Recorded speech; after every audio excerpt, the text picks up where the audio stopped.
Bonjour, donc je vais très rapidement regarder avec vous la correction du devoir maison que je vous avais donné pendant les vacances, qui était un entraînement au brevet. J'ai pris la copie d'une de vos camarades, ce qui permettra de voir aussi certains points de rédaction en particulier. Pour le premier exercice, un exercice de géométrie, quand vous avez un exercice dans le genre, il s'agit en général d'utiliser Thalès, Pythagore ou leur réciproque et la trigonométrie. Lorsqu'on veut prouver qu'un triangle est rectangle, souvent on utilise la réciproque du théorème de Pythagore, qui est indiqué en début de correction ici. Il s'agit donc de tester l'égalité de Pythagore, c'est ce que fait votre camarade, en séparant bien les calculs, sinon si vous écrivez directement l'égalité, vous considérez qu'elle existe déjà. Donc il y a eu pas mal de confusion à ce niveau-là.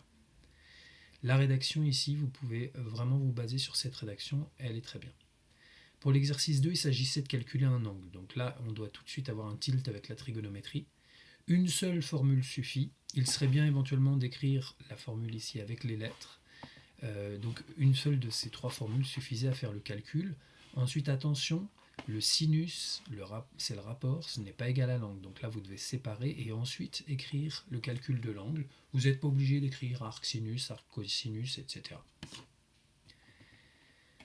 La troisième question, il s'agissait de prouver que les droites sont parallèles. Donc souvent, on a utilisé le fait que deux droites sont perpendiculaires à une même droite. Ici, ce n'était pas le cas. On pouvait éventuellement faire une vérification que l'autre triangle n'était pas rectangle, mais c'était beaucoup plus compliqué. Il s'agissait plus simplement ici de faire la réciproque du théorème de Thalès, enfin du moins, ce n'était pas la réciproque, mais la conséquence, vu que les rapports n'étaient pas égaux, et donc les droites n'étaient pas parallèles. La rédaction ici est correcte aussi. Pour le deuxième exercice, au début, il s'agissait de fonctions. Donc vous aviez un calcul d'image, un calcul d'antécédent.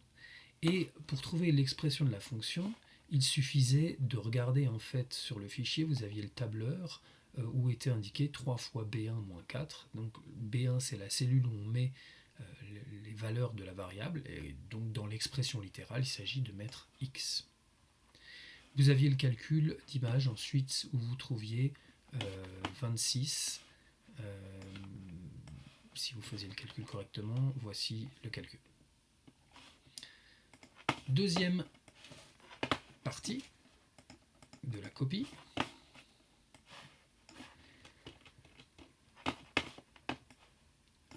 Il s'agissait donc de compléter le programme en écrivant en lettres. Alors attention, c'est pas multiplier ce nombre, je l'ai corrigé pour certains, parce que sinon on pourrait considérer que c'est le nombre du début. Mais c'est à chaque fois multiplier le résultat, soustraire au résultat, etc. Vous devez être capable de comprendre ce genre de programme, il y en a quasiment à tous les brevets. Ensuite, vous devez être capable de l'appliquer, y compris avec des nombres négatifs, on en a fait pas mal pendant l'année, et être capable de l'exprimer de manière littérale, comme c'est fait ici, ainsi que de réduire avec par exemple la distributivité. Ensuite, on devait faire le programme à l'envers, donc vous pouviez soit faire des tests, soit comme ici faire une équation. Le programme revenait à 2x plus 1, donc 2x plus 1 égale 6, je résous l'équation et je vérifie que ça fonctionne. Pour la dernière question, il s'agissait de tester quand est-ce que les expressions de la première partie et de la deuxième étaient équivalentes. Donc ça a amené aussi à une équation, l'équation qui est ici, que vous résolvez, et ensuite il suffisait de faire un test. Attention, certains ont confondu le résultat et le nombre choisi après dans leur conclusion. Pensez à faire des phrases aussi pour conclure. Voilà, je vous remercie.